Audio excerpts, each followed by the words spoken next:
Добро утро, светия на Господа!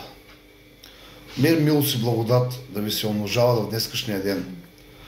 Относно зачестилите все повече и повече публикации, които срещам във Фейсбук, където братя се жалват и се оплакват от това, че някой ги е клеветял, че някой е говорил лошо против тях, това, че някой някъде е клеветничал, клюкарствал, лъжал и каквото и да бъде.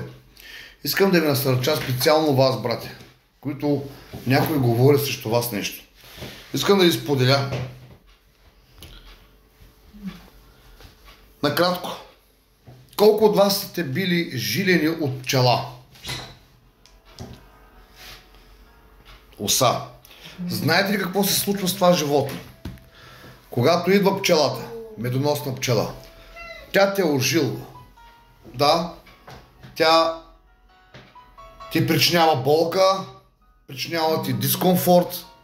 Ако си алергичен, организмът ти може да направи реакция и дори да умреш. Но почти във всеки случай, жертвата, ако така може да кажем, човека, който е ожилен от пчелата, той се разминава с малко последствия. Но какво се случва с пчелата? Когато пчелата забие жилото си в твоето тяло, тя те ожили, тя не може да върне жилото си обратно. Тя когато се отлитва и се къса коремчето, червата, всичко и се скъсва и тя умира. Пчелата, която те жили, тя умира, защото няма как тя да измъкне обратно жилото си. Да, има един пчелоподобен вид, така да го кажем, стършела. Стършела, когато те ожили, той се изважда и жилото и бяга. Но пчелата не може да се вземе жилото. Жилото остава вътре в жертвата, така в кавички. Остава забито. И тя литва, къси са коремчето, червата и тя умира. Така и с хората, които непрекъснато се хранят с злоба. Хора, които търсят да клеветничат, търсят да клюкарстват, хора, които с часове не спят, хора, които с часове правят записи на видеа, записи на лайфове в TikTok, записи на излъчвания в Facebook, с часове не спът, правят записи и после търсят нещо компрометиращо, които робят из профилите на хората, подробно в живота им се задълбават, в приятелите им, да ги уловят някъде седне на маса на по чаша биричка или кутия цигари пред тях на масата. Тези хора, жалко за тях, защото те не са познали Христос. Христос не дойде да изобличава, Христос не дойде да вади, така както те го казват, кирливи ризи. Христос не дойде да съди, а дойде да спаси погиналото.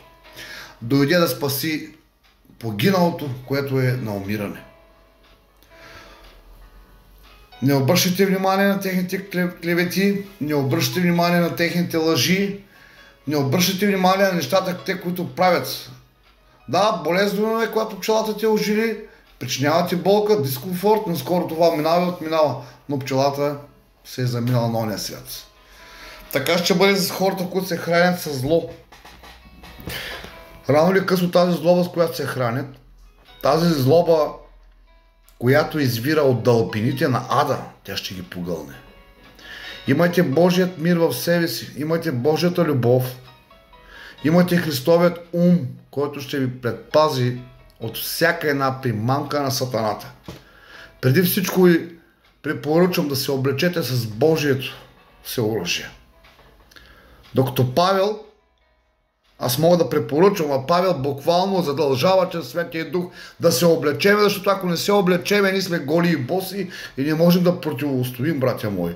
И ако съдът тръгва от нас, ако съдът тръгва отвътре от дома, ако Господ тръгне да съди от нас, вярващите, и ако ние не можем да се спасим, колко ли по-зле е тогава за невярващите хора. Мир, милост, благодат. Не обичам да се включвам напоследък в лайфове, не обичам и така да пускам и лайфове, да говоря за Бог, защото тази платформа, било Facebook, било TikTok, тя не е само, не се посещава само от християни има и много хора невярващи, които се отдалечават. Ние ги отблъскваме. Разбирате ли? Вместо да направим благовестие, получава се обратния ефект. Антиблаговестие. С къвгите, с разприте, с споровете, докато спорят адвентисти, еховисти и петдесятни, Архангел Михаил дали Исус Христос ли, кой е, що е, какво е, през това време хората в света си погиват.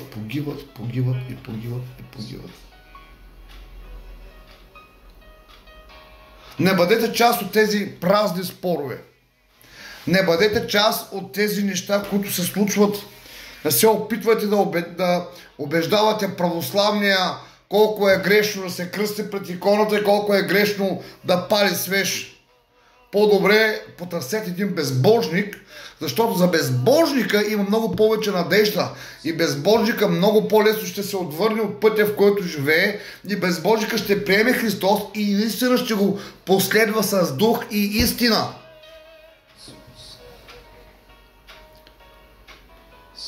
Давам ви пример за Савел. Савел, който преди да стане Павел, преди да ме среща с Бог, преди да стане при обращението в него. За савлевците, фарисеите, за един фарисей е много трудно да се обърне да стане Христов последовател. Защо? Защото векове наред е посаждано в него това учение. Векове наред от неговите деди, прадеди, прапрадеди на прадедите се е предавала Тората, се е предавало това, което се е получило от Моисей през годините. Докато за един езичник, който се е кланял до вчера на керамик, галил коремчето на Буда, или е ходил, е целувал крава, бил е някакво индийско божество, в което вярва, за един безбожник е много лесно да остави онова и да се обърне към истината, отколкото да обърнеш един заблуден християнин. Православен християнин, било адвентист, било йоховист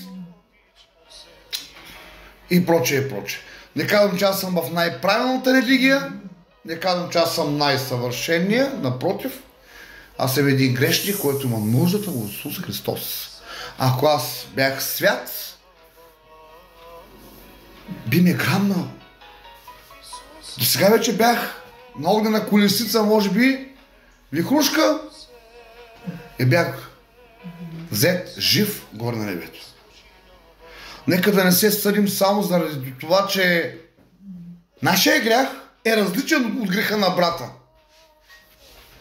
Това са думи на един много благословен брат, който много обичам и почитам. Това от него го чух и аз тогава му казах: брат ми, това ще го взема, ще го използвам. Да не се съдим заради това, че нашите грехове са различни от грехът на брата. Съвършена църква няма, съвършени хора няма, съвършен единствено Исус Христос. И битките, през които минавате, те ще ви каляват. Загубите, които търпите, може би са безполезни товари, които само обременяват лодката. Бъдете благословени, имайте мир в себе си, дерзайте. Христос победи света. Христос е нашата жива надежда, в която трябва да бъде нашето упование. Бъдете благословени.